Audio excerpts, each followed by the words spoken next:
আমি সুবর্ণা, যারা রেগুলার আমার লাইফ দেখো তারা জানো আমি কোথায় থাকি বা আমার বরের কী বিজনেস। তো দিনটি ছিল 7ই মে, রেডি হয়ে গেছিলাম, দোকানে ছিল আমাদের গণেশ পুজো। আমি একটু বকবক করে নিচ্ছি যাওয়ার আগে রেডি হয়ে। আর ভিডিওতে ছোটো ছোটো ক্লিপ নেওয়া আছে পুজোতে, সেটাই তোমাদেরকে দেখাবো। তো আমি কথা বলছিলাম, আমার মেয়ে এসেছে, ও নাকি কথা বলবে আমার সঙ্গে, মানে ভিডিওতে ও আসবে, তো নিয়ে নিলাম ওকেও সাথে, জয়েন করিয়ে নিলাম, মায়ের মেয়ে বলে কথা।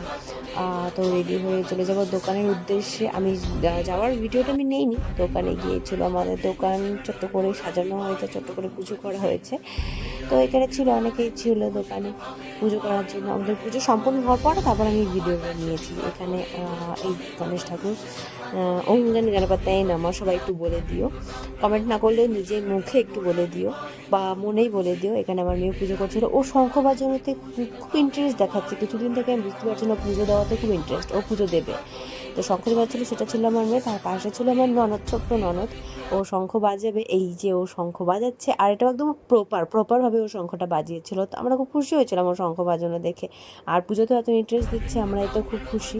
তো পুজো আমাদের সম্পূর্ণ মোটামুটি হয়েই গেছে। এই ছিল, যজ্ঞ করছিল, যজ্ঞ না, পঞ্চপ্রদীপ দেখাচ্ছিল।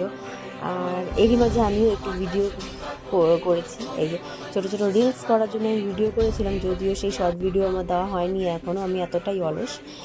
এরপর পুজো হয়ে যাওয়ার পর আমি একটু ঘুরে ঘুরে ভিডিও নিচ্ছিলাম, নেওয়ার পর সবাইকে দেখাচ্ছিলাম একটু একটু করে। আর এই ভিডিওগুলো আমার ওই ছোটো শর্টস ভিডিও করার জন্যই, কিন্তু আমি এখনও এডিট করতে পারিনি। আর কি বলবো। আর এই ছিল আমার ওই দোকানের ভিডিও, আমাদের পুজোর ভিডিও। সবাই একটু আশীর্বাদ করে